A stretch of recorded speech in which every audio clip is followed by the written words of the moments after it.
భూమి పుట్టి 450 కోట్ల సంవత్సరానికి పైగా అయితే భూమి ఒక గంటకి ఎంత స్పీడ్ తో తిరుగుతుంది అని అంటే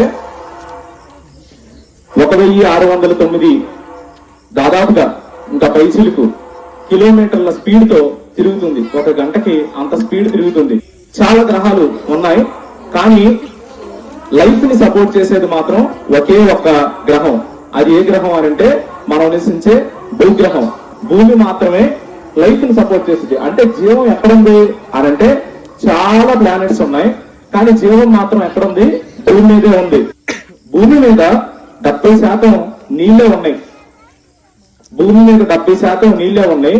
కొంత భూభాగం, మిగతా భూభాగంలో కూడా కొంత భూభాగం మాత్రమే కొండలు, మంచు కొండలు, నదులు ఇవన్నీ ఆక్రమించేసుకోగా, ఎడారులు ఇవన్నీ ఆక్రమించేసుకోగా కొంత భూభాగం మాత్రమే మనకు ఉండడానికి అనుకూలంగా ఉంది. అందులో ఎన్ని ఉన్నాయో తెలుసా? ఏంటివి? జీవరాశులు. ఒకటి పక్కన 30 సున్నాలు పెడితే ఈ భూమి మీద ఉండే మైక్రోబ్స్ యొక్క సంఖ్య వచ్చింది. అన్ని మైక్రోబ్స్ ఉన్నాయి. అంటే లక్షల కోట్లు అన్నా గానీ చాలదు. లక్షల కోట్ల ఏమున్నాయి? మైక్రోబ్స్ ఉన్నాయి. ఆ తర్వాత పురుగులు బిలియన్స్, అంటే ఇవి కూడా కొన్ని 100 కోట్ల పురుగులు ఉన్నాయి. ఆ తర్వాత 8.75 మిలియన్, అంటే ఇన్ని రకాల లక్షల స్పీసీస్, అంటే రకరకాల పురుగులు కావచ్చు, పక్షులు కావచ్చు, ఇవన్నీ జీవిస్తున్నాయి భూమి మీద. దాదాపుగా 2,98,000 రకాల మొక్కలు ఉన్నాయి. 6,11,000 రకాల ఫంగై ఉంది. ఇంకా కనుక్కోలేని జీవరాశులు ఎన్నో ఈ భూమి మీద ఉన్నాయి. తర్వాత మనుషులు ఎంతమంది ఉన్నారు అని అంటే ఒక 800 కోట్ల పైచిలుకు మనుషులు ఉన్నారు. 800 కోట్ల పైచిలుకు. అంటే చూడండి, మనుషుల సంఖ్య అసలు చాలా చిన్నది. మనిషి చాలా చిన్నోడు. మనం అనుకున్నంత పెద్దోడేం కాదు మనిషి. ఈ భూమిలో 70% వాటర్ ఉంటే మిగతా 30%లో పనికొచ్చే ల్యాండ్ 2% మాత్రమే ఉంటే దాంట్లో 800 కోట్ల మంది ఉన్నారు, చాలా మంది ఉన్నారని మనం అనుకుంటున్నాం. కానీ మనిషి దేనికి పనికిరాడు. ఒక్కసారి అవన్నీ తలుచుకుంటే మనుషుల్ని ముంచేసి ఒక్క సెకండ్ లో మనల్ని తీసుకెళ్లిపోతాయి. అంత చిన్నోడు మనిషి, అంత చిన్నోడు. అయితే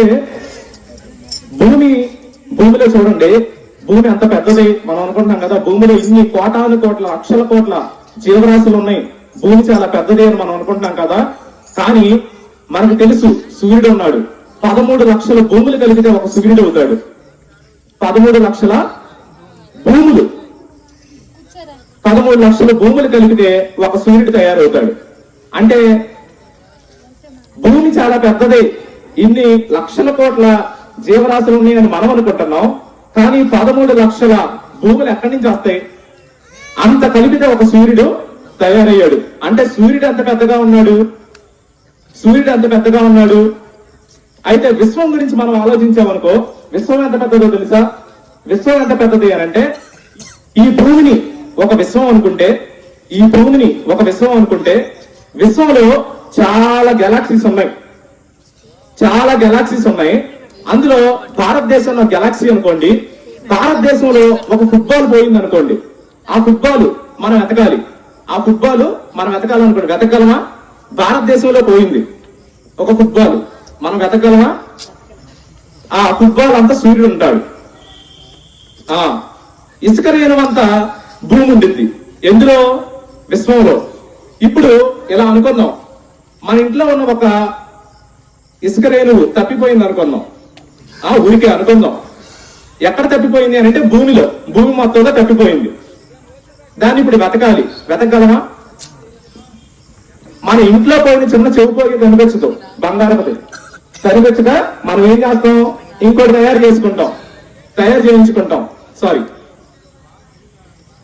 అంటే భూమి చాలా పెద్దది అనుకున్నాం, కానీ సూర్యుడితో పోల్చుకుంటే 13 లక్షల సార్లు చిన్నదయ్యింది. సూర్యుడు చాలా పెద్దోడు అని అనుకున్నాం, కానీ సూర్యుడు విశ్వంలో ఒక బంతిలాగా అయిపోయాడు. భూమి ఎంత చిన్నదైపోయింది అని అంటే విశ్వంతో పోల్చితే చిన్న ఇసుకరేణు అంతా అయిపోయింది. అంటే మన గోడంతా కూడా ఉండదు విశ్వంతో పోల్చుకుంటే. ఈ విశ్వాన్ని మరి ఎవరు చేశారు? ఈ విశ్వాన్ని ఎవరు చేశారు?